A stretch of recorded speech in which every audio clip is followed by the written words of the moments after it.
नाज़रीन आदाब, आप देख रहे हैं INN चैनल। मैं हूं शेख अहमद अली। आज की खास बात में हम देखेंगे कई अहम कौमी और बैनुल अक़वामी खबरें।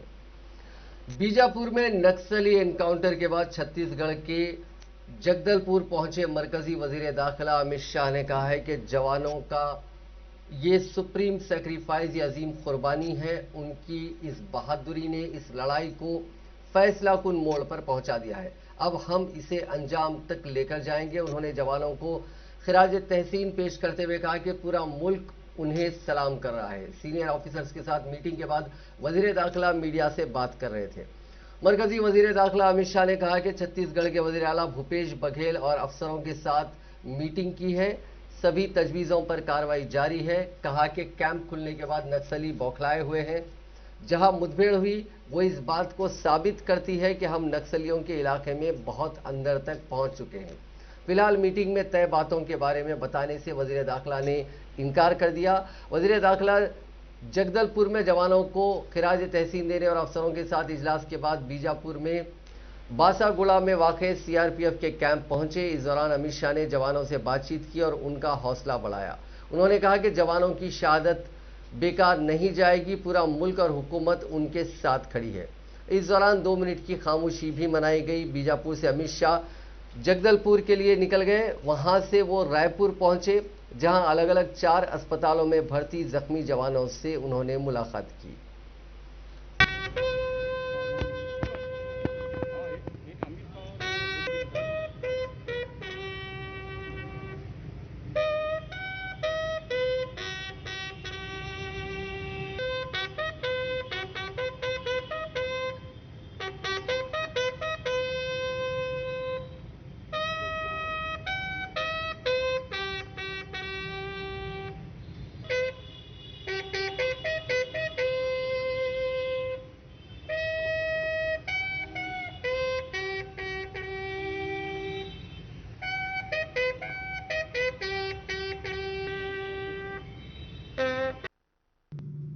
मक्कमता के साथ लड़ रही है।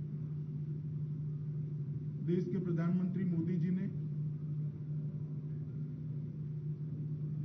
ये पूरी लड़ाई को लॉजिकल एंड तक ले जाने के लिए भारत सरकार की प्रायोरिटी पहले से ही तय की हुई।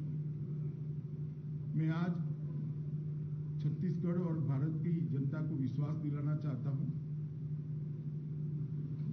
ये जो घटना हुई है इसके बाद ये लड़ाई और तीव्र करेंगे और ये लड़ाई को हम निश्चित रूप से विजय में परिवर्तित करेंगे। जो जवान शहीद हुए हैं उनके परिजनों को भी मैं ये बात कहना चाहता हूं कि आपके भाई ने, आपके पति ने, आपके बेटे ने जो देश के लिए सर्वोच्च बलिदान दिया है उसको देश कभी भुला नहीं सकता। मैं भारत सरकार की ओर से आपको इतना ही कहना चाहता हूं कि संकट की, दुख की इस घड़ी में पूरा देश आपके साथ खड़ा है और आपके परिजनों का जो बलिदान है वो व्यर्थ नहीं जाएगा। इन्होंने जिस उद्देश्य के लिए अपना सर्वोच्च बलिदान दिया है वो उद्देश्य को हम जरूर सिद्ध करेंगे।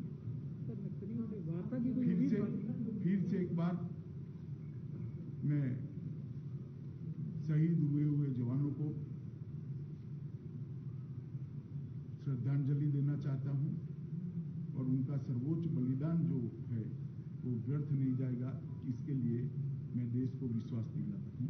हवाई हमला भी सर, नक्सलियों से वार्ता की कोई उम्मीद बाकी है? हवाई हमले को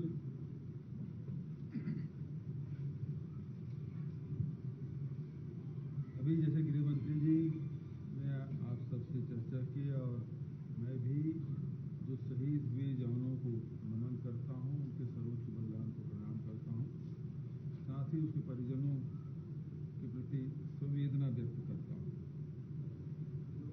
परसों की जो घटना है निश्चित रूप से पूरे प्रदेश को, देश को झकझोरा है, लेकिन ये भी मैं कहना चाहूँगा कि हमारे जवानों ने बहुत ही साहस का परिचय देते हुए नक्सलियों का मुंहतोड़ जवाब दिया है। जबरदस्त ये मुठभेड़ मैं नहीं कहूँगा बल्कि एक युद्ध की स्थिति थी जिसमें 4 घंटा तक लगातार हमारे जवान लड़ते रहे, जिसमें डीआरजी के, एसटीएफ के, कोबरा के और सीआरपीएफ के जवान मक्कमता के साथ लड़ रहे हैं। कांग्रेस ने कहा कि छत्तीसगढ़ में माओइस्टों के हमले में मुल्क के जवान शहीद होते हैं, लेकिन मरकजी वजीर दाखिला अमित शाह इंतखाबी तशहीर में मसरूफ हैं और 24 घंटे तक इस वाक़े पर कोई रद्द-ए-अमल जाहिर नहीं करते। तो क्या इस गैर हिस्सास शख्स को वजीर दाखिला के ओहदे पर रहने का हक है? कांग्रेस के शोबे मौसलात के सरबराह रणदीप सिंह सुरजेवाला ने पीर को एक प्रेस कॉन्फ्रेंस में सहाफ़ियों के सवाल पर कहा कि छत्तीसगढ़ में हुए हमले के सिलसिले में वजीर दाखिला ने जिस तरह से रद्द-ए-अमल जाहिर किया है वो उनके गैर हिस्सास और बेरहम होने की अलामत है। उनका कहना था कि अमित शाह बहुत गैर जिम्मेदार वजीर दाखिला है और मुल्क के लिए शहादत देने वाले बहादुर जवानों के तई गैर हिस्सास होकर काम करते हैं। उन्होंने कहा कि यह हैरानकुन बात है कि माओइस्टों के हमले में जवानों के शहीद होने के 24 घंटे तक अमित शाह की तरफ से कोई रद्द-ए-अमल जाहिर नहीं किया गया। हमारे जवान माओइस्टों से लड़कर जब मुल्क के लिए शहीद हो रहे थे तो वजीर दाखिला इंतखाबी तशहीर में मसरूफ थे।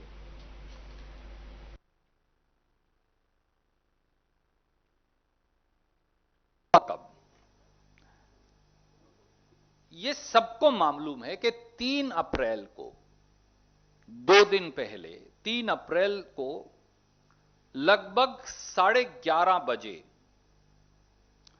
जोनागुंडम और तिक्लागुंडम, अगर मैं ये प्रोनाउंसिएशन मेरी सही है, तो बीजापुर सकमा बॉर्डर पे इन जंगलों के बीच में हमारी सशस्त्र बलों और हमारे सशस्त्र बलों के साथ नक्सलवादियों की ये मुठभेड़ हुई। टाइम और तारीख जरूर नोट कर लें, 3 अप्रैल दिन में लगभग 11:30 बजे।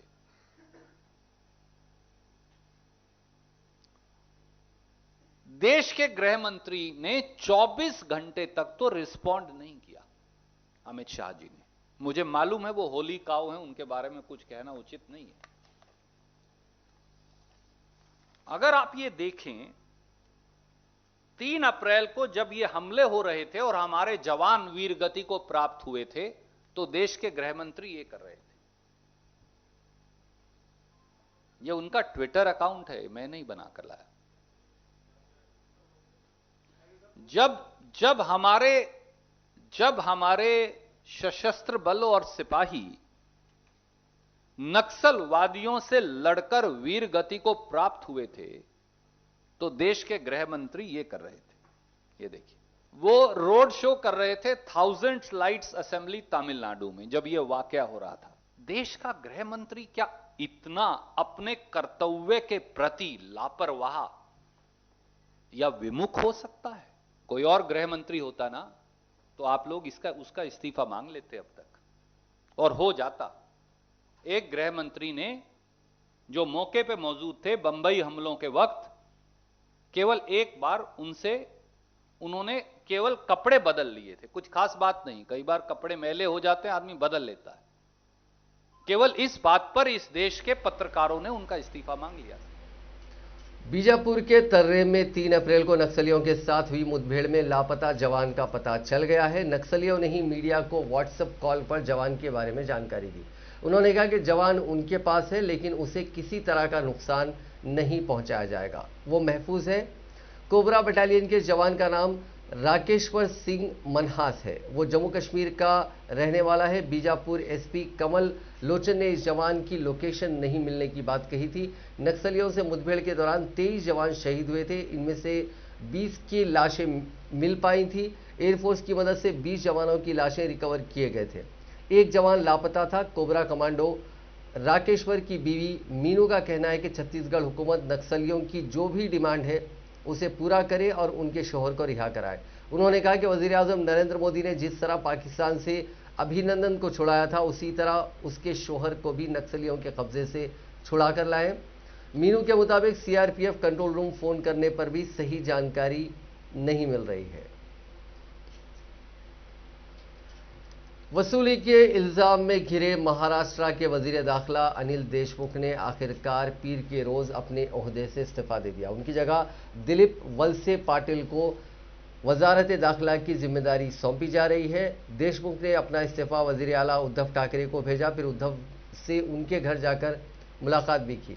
इसके बाद देशमुख दिल्ली रवाना हो गए। वजीर दाखिला के इस्तीफे के बीच Nationalist Congress Party NCP chief Sharad Pawar और डिप्टी सीएम अजीत पवार के बीच भी मुलाकात हुई। देशमुख ने 6 लाइन के अपने इस्तीफा में लिखा कि आज हाईकोर्ट की तरफ से एडवोकेट जयश्री पाटिल की पिटीशन पर सीबीआई जांच के अहकाम दिए गए हैं, इसलिए मैं मोरालिटी की बुनियाद पर वजीर दाखिला के ओहदे से इस्तीफा देता हूं। मैं आपसे रिक्वेस्ट करता हूं कि मुझे वजीर दाखिला के ओहदे से मेरे इस्तीफे को मंजूर किया जाए। इससे 3 घंटे पहले ही बॉम्बे हाई कोर्ट ने वसूली के इल्जामों की सीबीआई जांच के अहकाम दिए थे। कोर्ट ने कहा था कि इल्जाम छोटे नहीं हैं और रियासत के वजीर दाखिला पर है, इसलिए पुलिस इसकी इंडिपेंडेंट जांच नहीं कर सकती। मुंबई के साबिक पुलिस कमिश्नर ने देशमुख पर इल्जाम लगाए थे। उन्होंने कहा था कि देशमुख ने सस्पेंडेड एपीआई सचिन वजह को 100 करोड़ रुपए वसूल करने का टारगेट दिया था। अदालत ने फैसला सुनाते हुए कहा कि पूरा मामला एफआईआर के इर्द गिर्द घूम रहा है। जयश्री पाटिल ने पुलिस स्टेशन में एफआईआर दर्ज करवाने की कोशिश की थी, लेकिन उनकी एफआईआर दर्ज नहीं हुई। हम इस मामले से जुड़े दीगर मुद्दों पर अभी बात नहीं करेंगे। हम इस बात से सहमत हैं कि ये एक यूनिक मामला है।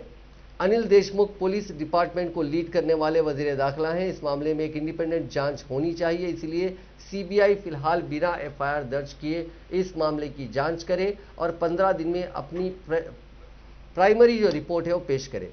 इस मामले से जुड़ी एक और पिटीशन में परमबीर सिंह ने महाराष्ट्र के वजीर दाखिला अनिल देशमुख पर करप्शन के संगीन इल्जाम लगाए थे। पिटीशन में वजीर दाखिला अनिल देशमुख के खिलाफ सीबीआई जांच की मांग की गई थी। साथ ही मुंबई के साबिक पुलिस कमिश्नर के ओहदे से ट्रांसफर कराने के अहकाम को भी चुनौती दी थी। इससे पहले अनिल देशमुख के खिलाफ सीबीआई जांच की मांग को लेकर परमबीर सिंह ने सुप्रीम कोर्ट में अर्जी दी थी, जिसे खारिज करते हुए सुप्रीम कोर्ट ने उन्हें बॉम्बे हाईकोर्ट जाने को कहा था। भारतीय जनता पार्टी ने महाराष्ट्र के वजीर खारजा अनिल देशमुख की अखलाकी बुनियाद पर इस्तीफा देने के बाद वजीर आला उद्धव ठाकरे को हदफ तनकीद बनाते हुए कहा कि इस इस्तीफे के बाद उद्धव ठाकरे भी हुकूमत करने की अखलाकी बुनियाद खो चुके हैं। बीजेपी के सीनियर लीडर और मरकजी वजीर रविशंकर प्रसाद ने एक मीडिया कॉन्फ्रेंस में कहा कि बीजेपी का मुतालबा है कि पूरे मामले की गहराई से जांच होनी चाहिए और लोगों को मालूम होना चाहिए कि कौन किसको शय दे रहा है, कौन किसको बचा रहा है। उन्होंने बताया कि महाराष्ट्र में बरसर इख्तिदार महाअघाड़ी दरअसल उसूली अघाड़ी है। उन्होंने कहा कि वजीर दाखिला देशमुख ने अपने इस्तीफे में लिखा कि वो अखलाकी बुनियाद पर इस्तीफा दे रहे हैं, जो अपने आप में मज़ाका खैज है। नोटिंग मशीन, नोट की काउंटिंग मशीन का जाना, तो परतें खुल रही है ना। तो surely there may be a lot of linkages, बहुत से अधिक सेतु निकलेंगे इससे, और हम चाहते हैं कि इस पूरे मामले के सभी सेतुओं की जांच होनी चाहिए। We expect all the linkages of this, I would say, shameful conduct of corruption to be investigated properly. मैंने एक नाम दिया था, जैसा कि दवा में जैसा मेरे शब्द समांतर नहीं होते हैं। आप लोगों से कई बार मैंने बात करने का अवसर मुझे मिलता है। महाअघाड़ी नहीं है, वसूली अघाड़ी। और मुझे यह अपेक्षा नहीं थी कि वसूली अघाड़ी एक प्रकार से रोज बरोज साबित हो जाएगी।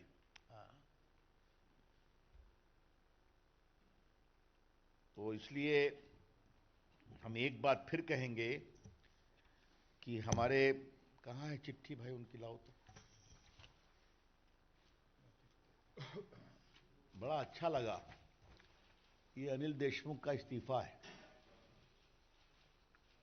इसमें क्या कहा गया है? मैं नैतिक आधार पर इस्तीफा दे रहा हूं। ये बड़े शब्द बड़े रोचक लगे मुझे। मुख्यमंत्री जी, आपकी कोई नैतिकता है कि नहीं? उद्धव ठाकरे जी, आपके मुख्यमंत्री तो रोज अपने को डिफेंड करते थे, मंत्री, गृह मंत्री। एंटीलिया और मनसूख हिरेन मर्डर केस की जांच कर रही नेशनल इन्वेस्टिगेशन एजेंसी को नए सबूत मिले हैं। ये सबूत सस्पेंडेड पुलिस अफसर सचिन वजह के वसूली के कारोबार से जुड़े हैं। एनआईए के मुताबिक वसूली के कारोबार में पुलिस और इंतजामिया के कुछ टॉप ऑफिसर्स भी शामिल थे। वजह ने इन अफसरों को पेमेंट किया था और इस पेमेंट के दस्तावेज एनआईए को मिले हैं। गिरगांव में वाक़ एक क्लब पर छापे के दौरान ये सबूत एनआईए के हाथ लगे हैं। इन दस्तावेजों में बताया गया है कि किस डिपार्टमेंट और अफसर को एक महीने में वजह ने कितना पेमेंट किया था। हर नाम के सामने पेमेंट की रकम लिखी हुई है। कई पेमेंट करोड़ों में है। एनआईए के मुताबिक ये रिश्वत की रकम हो सकती है। इन अफसरों में 2 ऑब्जर्वर्स हैं, एक पुलिस ऑफिसर है और एक डिप्टी कमिश्नर लेवल का साबिक अफसर भी शामिल है। इनमें से 3 से पूछताछ भी की जा चुकी है। एनआईए इन दस्तावेजों को ईडी, सीबीआई और इनकम टैक्स डिपार्टमेंट से कंपेयर कर सकती है। जराये के मुताबिक जिस क्लब से दस्तावेजात बरामद किए गए हैं उसके मालिक को भी बुलाया गया। वजह से जुड़े कुछ अफसरों से भी जवाब मांगा गया है। जांच में सामने आया कि क्लब में वजह का अक्सर आना जाना था। वजह के कहने पर नरेश और साबिक कांस्टेबल विनायक शिंदे को यहां नौकरी भी दी गई थी। दोनों मनसूख हिरेन के कत्ल के मामले में गिरफ्तार हैं और फिलहाल एनआईए की कस्टडी में हैं। फ्रांस के दरमियान हुआ राफेल जंगी तैयारा माहिदा एक बार फिर सवालात के घेरे में है। फ्रांस की एक पब्लिकेशन ने राफेल तैयारा डील में बदनुमानी के अंदेशों के साथ सवाल उठाए हैं। फ्रांस की न्यूज वेबसाइट मीडिया पार्ट ने राफेल पेपर्स नाम से एक रिपोर्ट शाये की है। इस रिपोर्ट में दावा किया गया है कि राफेल बनाने वाली फ्रांसीसी कंपनी डसॉल्ट को हिंदुस्तान में एक बिचौलिए को 1 मिलियन यूरो बतौर तोहफा देना पड़ा था। राफेल डील पर पहले भी बदनुमानी के इल्जाम लगते रहे हैं। फ्रांसीसी मीडिया के इस इंकशाफ के बाद एक बार फिर दोनों ममालिक में राफेल डील को लेकर सवाल खड़े होने लगे हैं।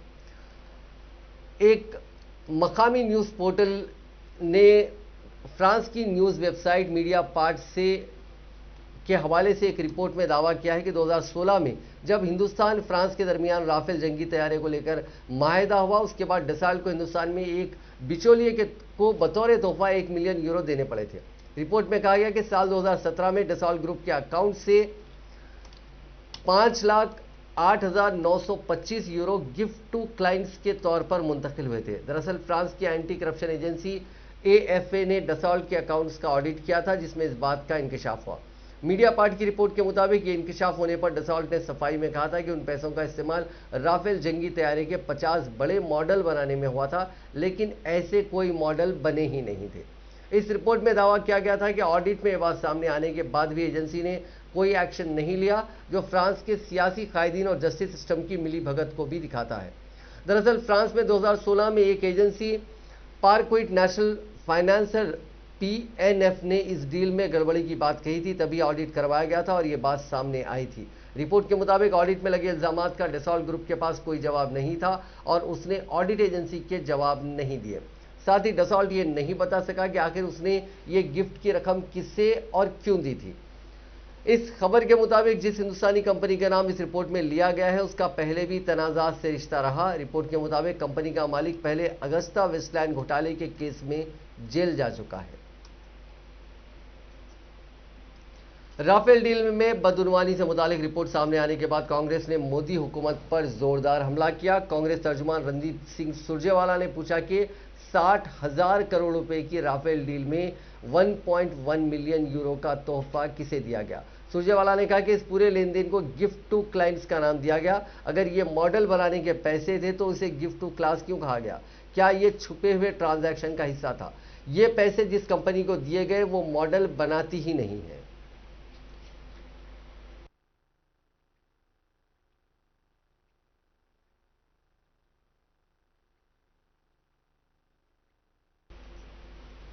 वेस्ट बंगाल की वज़ीर आला ममता बनर्जी ने पीर के रोज दावा किया है कि उनकी पार्टी इस बार बंगाल का असेंबली इंतखाबात जीत रही है। इसी दौरान उन्होंने दिल्ली जीतने का इरादा भी जता दिया।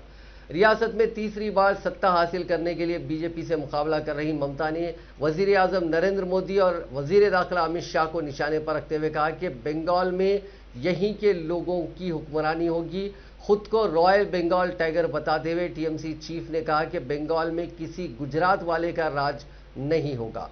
अपनी चोट का जिक्र करते हुए उन्होंने कहा कि मैं एक पैर से बंगाल और 2 से दिल्ली जीतूंगी। ममता ने कहा कि वजीर आजम ने उन्हें अजीब तरीके से दीदी कहा, इससे उन्हें कोई फर्क नहीं पड़ता, ऐसा वो रोज करते हैं।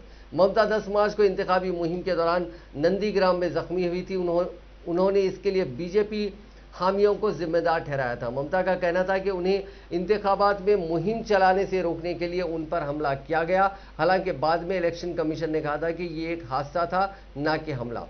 वेस्ट बंगाल में असेंबली इंतखाबात के 2 फेज हो चुके हैं।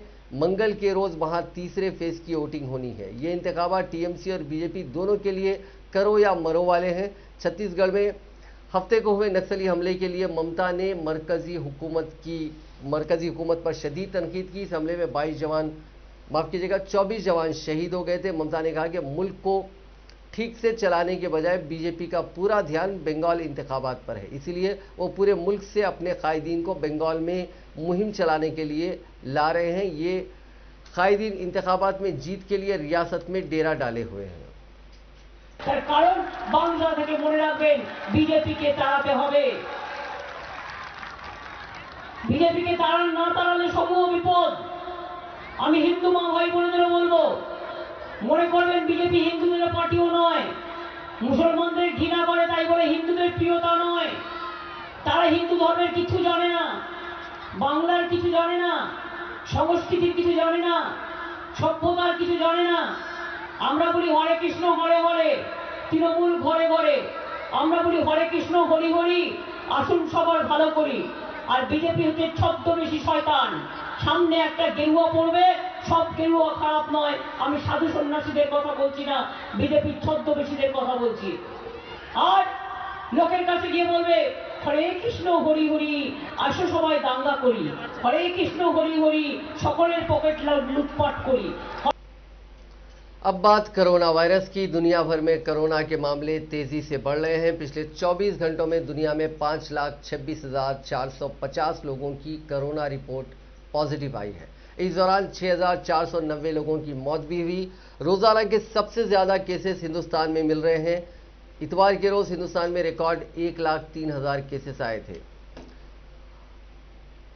अगर हम मुल्कों की बात करें तो कोरोना से सबसे ज्यादा मुतासिर मुल्क अमेरिका और ब्राजील के लिए राहत के आंकड़े सामने आने लगे हैं। दोनों ही मुल्कों में कोरोना के मामलों में गिरावट दर्ज की जा रही है। पिछले 24 घंटों में अमेरिका में 36,983 और ब्राजील में 31,359 केसेस आए। पिछले दिनों अमेरिका में 50 से 60,000 और ब्राजील में 70 से 90,000 केसेस आ रहे थे।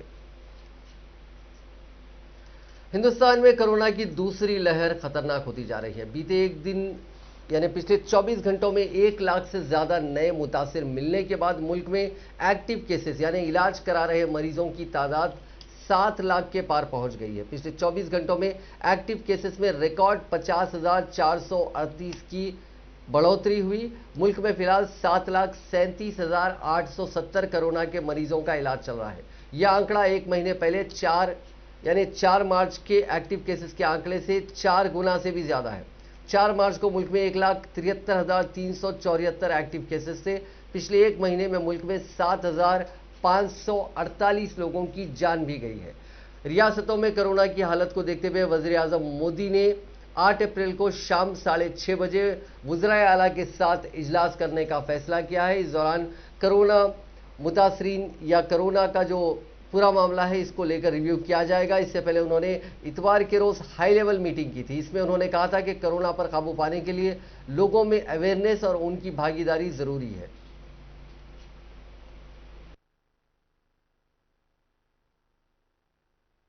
बहुत सारी बीमारियों को भारत से लुप्त करने में हम सब मिलकर बहुत बड़ी महत्वपूर्ण भूमिका निभा सकते हैं।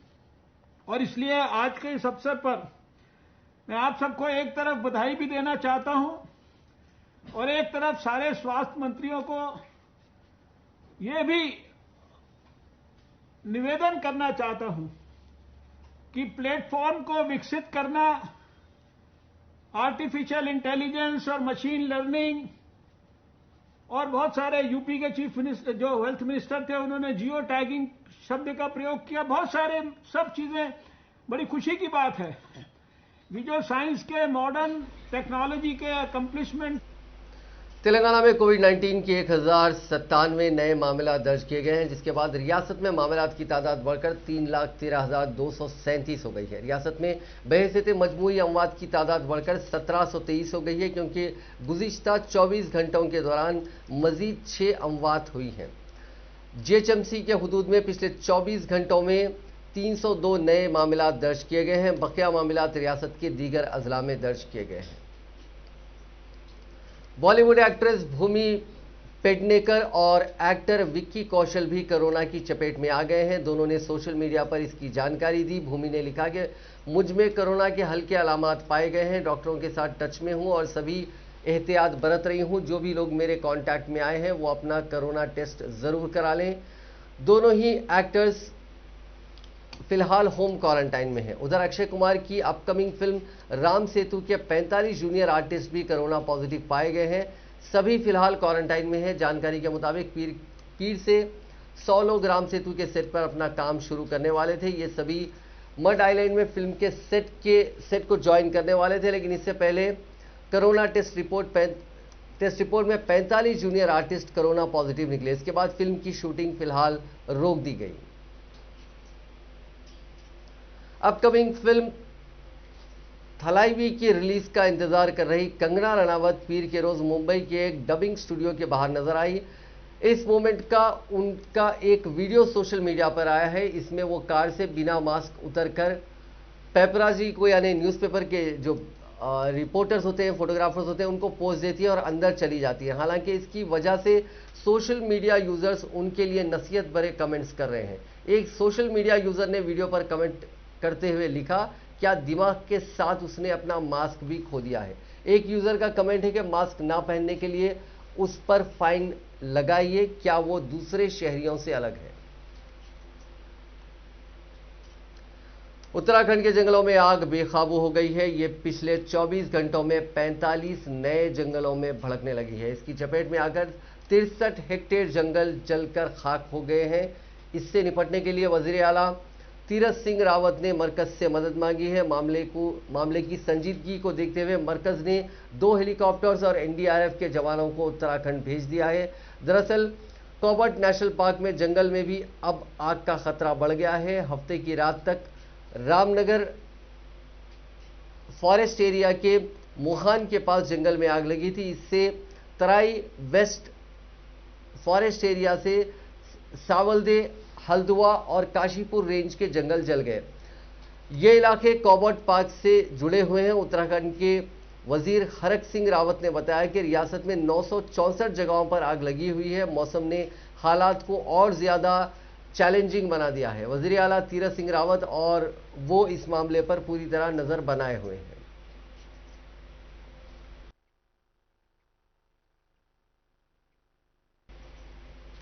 मुल्क में लगातार बढ़ रहे कोरोना मामलों ने पीर के रोज शेयर बाजार का सेंटीमेंट बिगाड़ दिया। कई रियासतों में जगह जगह लॉकडाउन से माशी सरगर्मियों पर भी असर पड़ा। इसका नतीजा ये रहा कि स्टॉक मार्केट के अहम इंडेक्स सेंसेक्स और निफ्टी 1.7% तक गिरे। सुबह सेंसेक्स 9 पॉइंट्स की मामूली गिरावट के साथ 50,020 पर और निफ्टी 29 पॉइंट्स नीचे 14,837 पर खुला। आखिर में सेंसेक्स 870 पॉइंट गिरकर 49,159 पर बंद हुआ। सेंसेक्स में शामिल 30 में से 25 शेयरों में गिरावट के साथ बंद हुए, जिसमें बजाज फाइनेंस और इंडसिस बैंक के शेयरों में सबसे ज्यादा 5.6% तक की गिरावट रही।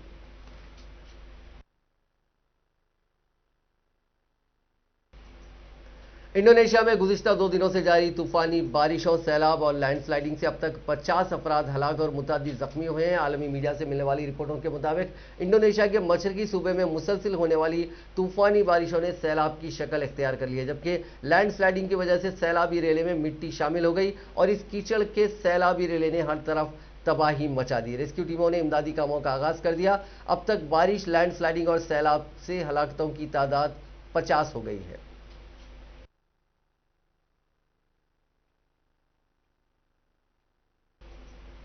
अफगानिस्तान के कंदाहार में इतवार को एयर स्ट्राइक में 80 से ज्यादा दहशतगर्द मारे गए। अर्धनदाब जिले में हुई इस कार्रवाई में तालिबान के कमांडर सरहदी की भी मौत हो गई। अफगानी डिफेंस मिनिस्ट्री ने ट्वीट करके भी एयरफोर्स की इस कार्रवाई की जानकारी दी। नाज़रीन, आज की खास बात में बस इतना ही। आपसे कल मुलाकात होगी नई खबरों के साथ, नए एनालिसिस के साथ। फिलहाल दीजिए इजाजत। खुदा हाफिज।